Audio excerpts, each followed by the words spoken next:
ಅಯೋಧ್ಯೆ ರಾಮ ಮಂದಿರ ನಿರ್ಮಾಣದ ವಿಚಾರವನ್ನು ತೆಗೆದುಕೊಂಡು ಇಡೀ ದೇಶಾದ್ಯಂತ ಒಂದು ಜನಾಭಿಪ್ರಾಯವನ್ನು ರೂಪಿಸಲಿಕ್ಕೆ ರಥಯಾತ್ರೆಯನ್ನು ಕೈಗೊಂಡವರು ಲಾಲ್ ಕೃಷ್ಣ ಅಡ್ವಾಣಿಯವರು.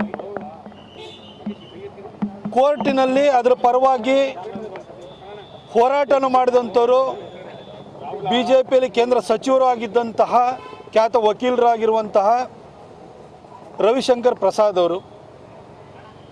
ಕೋರ್ಟು ಇಂಥದ್ದೊಂದು ತೀರ್ಪು ಕೊಡೋದಕ್ಕೆ ಪೂರಕವಾಗಿ ದೇಶಾದ್ಯಂತ ಒಂದು ಭದ್ರತೆಯ ವಾತಾವರಣವನ್ನು ಸೃಷ್ಟಿ ಮಾಡಿ ಅದಕ್ಕೆ ಬೇಕಾದಂಥ ಸಾಕ್ಷ್ಯಾಧಾರವನ್ನು ಕೊಡೋದಕ್ಕೆ ಅನುಕೂಲವನ್ನು ಮಾಡಿಕೊಟ್ಟಂಥವರು ನಮ್ಮ ಹೆಮ್ಮೆಯ ಪ್ರಧಾನಿ ನರೇಂದ್ರ ಮೋದಿಜಿಯವರು.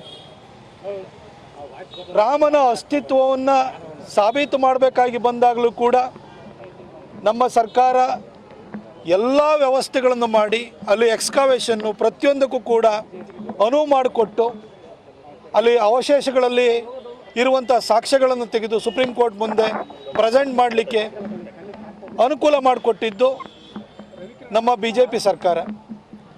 ಈ ಎಲ್ಲ ವಿಚಾರಗಳಲ್ಲೂ ಕೂಡ ಲಾಲ್ ಕೃಷ್ಣ ಅಡ್ವಾಣಿಯವರಿಂದ ಮೋದಿಜಿವರೆಗೂ ಪ್ರತಿ ಹಂತದಲ್ಲೂ ಕೂಡ BJPಯ ನಾಯಕರು ಲೀಡರ್ಗಳದೇ ಪಾತ್ರ ಬಹಳ ದೊಡ್ಡದಿದೆ.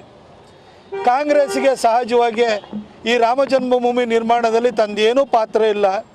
ತಾನೇನಿದ್ರು ರಾಮನ ಅಸ್ತಿತ್ವವನ್ನೇ ಪ್ರಶ್ನೆ ಮಾಡಿ ರಾಮ ಒಬ್ಬ ಕಾಲ್ಪನಿಕ ವ್ಯಕ್ತಿ ಅಂತ ಹೇಳಿ ಸುಪ್ರೀಂ ಕೋರ್ಟ್ಗೆ ದಾವೆ ಹೂಡಿ ಜಡ್ಜ್ಮೆಂಟನ್ನು ಡಿಲೇ ಮಾಡಲಿಕ್ಕೆ ಪ್ರಯತ್ನ ಮಾಡಿದ್ದು ತಾನು ಅನ್ನೋ ಅಪರಾಧಿ ಪ್ರಜ್ಞೆ, ಒಂಥರ ಗಿಲ್ಟ್ ಫೀಲಿಂಗ್ ಅವ್ರಿಗೆ ಕಾಡ್ತಾ ಇದೆ.